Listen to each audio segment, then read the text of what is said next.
Hello, dear viewers. Hope you all are doing good. Welcome to Anuvyakti Academy. I believe in learning is limitless and so is your potential. I am Anushana Ekwad, helping you to make your concepts easier.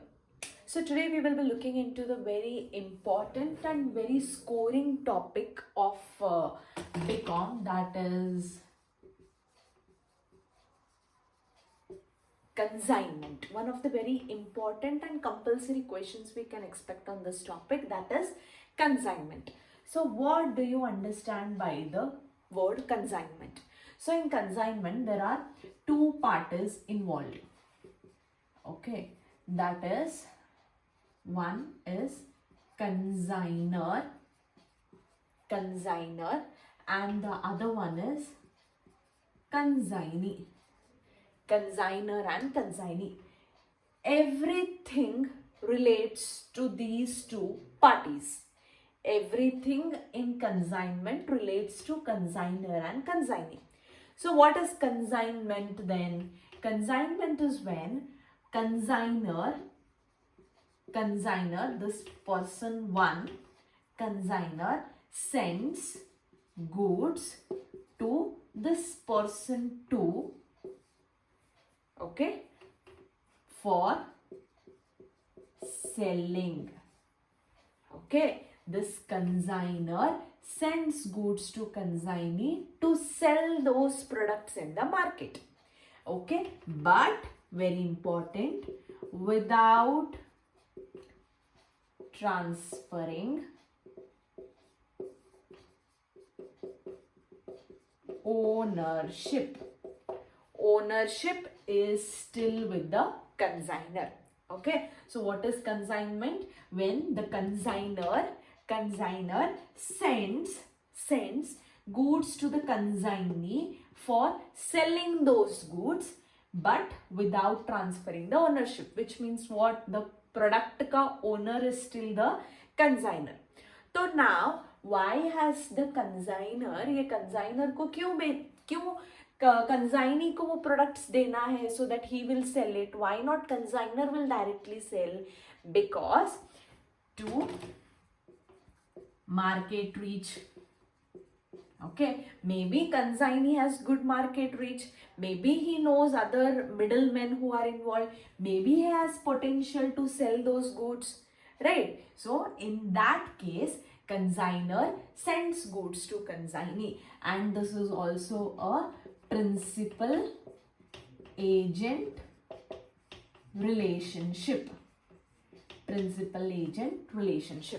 So now whenever consignor sends goods to consignee and he sells it, he will get what? Commission for that sales. See, for example, I am consignor.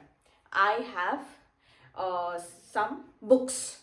Okay, I am manufacturing some books, but I do not know where to sell these books. I don't know the local business shops. Now I will get in touch with one agent and tell him that मैं तुमको मेरे books दूंगी, तुमको जाके cell करना है. तो I became consignor, जिसको मैं बुक्स दे रही हूँ वो became consignee, और वो consignee क्या करेगा? मार्केट में सेल कर देगा. अभी वो जो सेल कर रहा है उसके लिए मुझे उसको क्या देना पड़ेगा? Commission. I have to give him commission on sales. But when I am giving him the product, I am not selling him the product. Sending, two different words, sending and selling. When I am giving the products to consignor, I am not giving them the ownership. I am still the owner of that books. Fine. So this is nothing but the basic concept of consignment. When this is clear, it will be very clear for us to solve the problematic concepts. And I request you to please sit with book and pen in your hands and note down the concepts as I am telling. It will be easy for you to understand the entire concepts with problems. Right? Now, there are two documents involved in this entire process. Two documents. One is pro forma invoice. Okay, pro forma invoice. It is prepared by this Mr. One, consignor. Pro forma invoice is prepared by consignor, which gives details of what? Of quantity, price. Okay, quantity, price of goods. Matlab, of how much quantity he is giving to consignee and what is the price of those products which is giving to consignee. Pro forma invoice. One more is account sales documents. One more is account sales, prepared by the second person. Who is that? Consignee. Account sales. When we hear the name only, we can understand that this is something related to sales. So, ये जो consignor ने, मतलब मैंने जो books दिया था वो consignee को, उसने सेल किया, तो उसको मुझे बताना पड़ेगा, राइट, कि वो कितना सेल किया, so that I can give him commission, right? So, it is related to sales info. At what price did he sell? How much delivery charges did he bear? Okay, how much rent he had to undertake. All that info is in account sales, which is given by consignee to consignor, and pro forma invoice is given by consignor to consignee.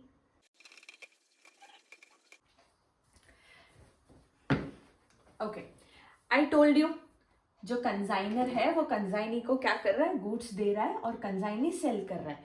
इसके लिए consignee कैसे earn करेगा? With commission, right? Commission on sales. So there are three types of commission. One is commission on sales, which is nothing but percentage on gross sales. Okay, they'll directly give you 1%. You have to calculate that percentage on the sales. Next one is overriding commission. Overriding commission, which means it is extra incentive. Okay, overriding. And next one is delegatory commission. Okay, so under this commission, bad debts bared by consignee. Okay, so which are the three types of commission? One is ordinary commission or commission on sales, where you give some percentage on the gross sales. Overriding commission is the extra incentives, extra commission given.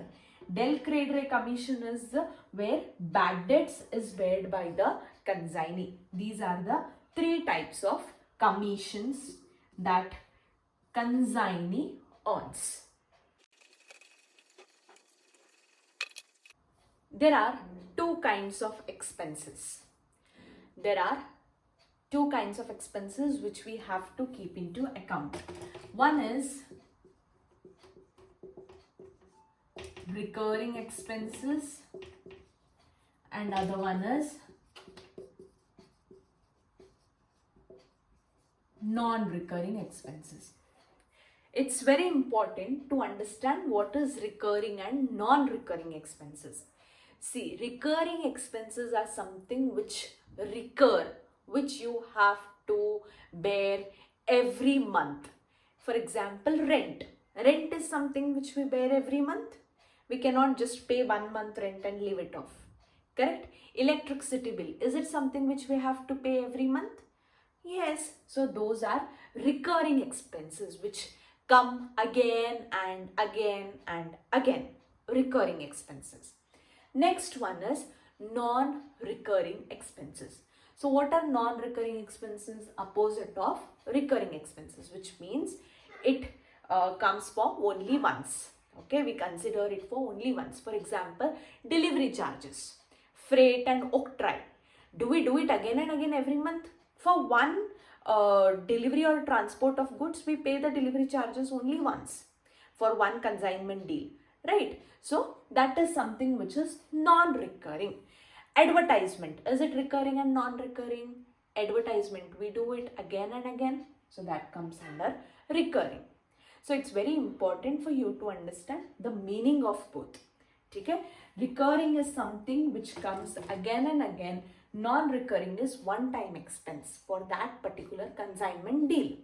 Now, when we in the problems, they give us certain kind of recurring and non-recurring expenses. So, we have to understand which are recurring expenses and which are non-recurring expenses, because we have to consider them in the value of stock. Okay, so whenever non-recurring expenses are there, consider for valuation of stock. Please mark it as important and note down this point that non-recurring expenses we have to consider for valuation of stock. So which are the different non-recurring expenses then? It's nothing but freight, octroi, carriage,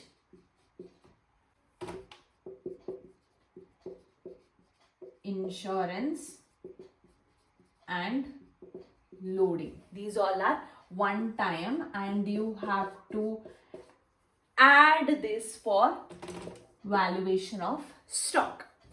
So what are the recurring expenses?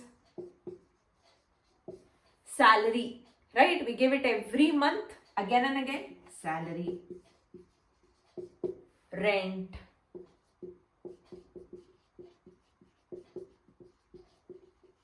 advertisements. These all are recurring expenses and we do not consider them in the valuation of stock. Okay, we have to know which are recurring and non-recurring because of valuation of stock.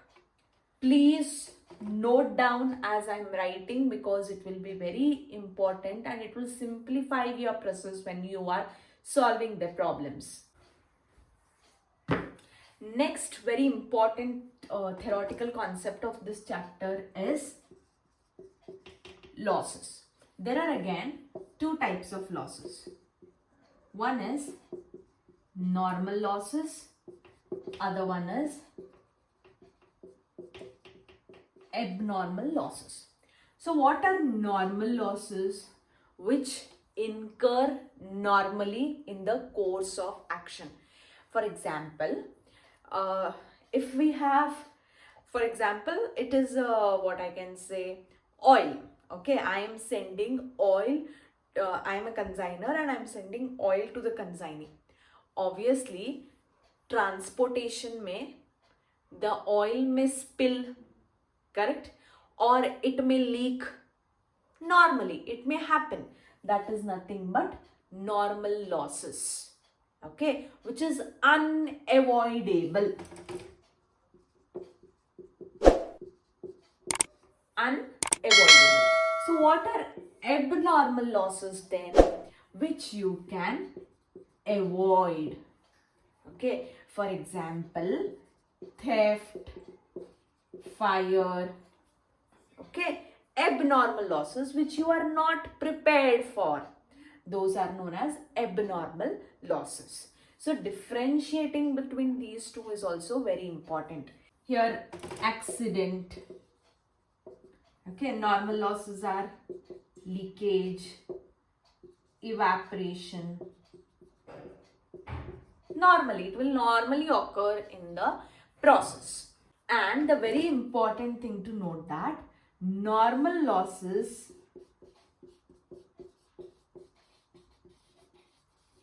are not recorded separately, but we consider it for value of stock. Okay, but abnormal losses are recorded separately. Okay, considered. Fine.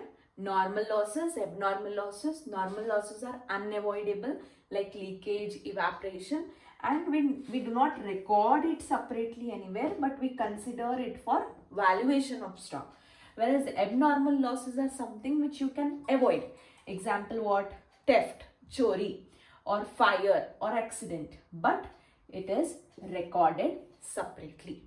So this is it about the introduction part of consignment. If you have any queries related to this, you can put down into the comment section and I will try to solve your queries as soon as possible.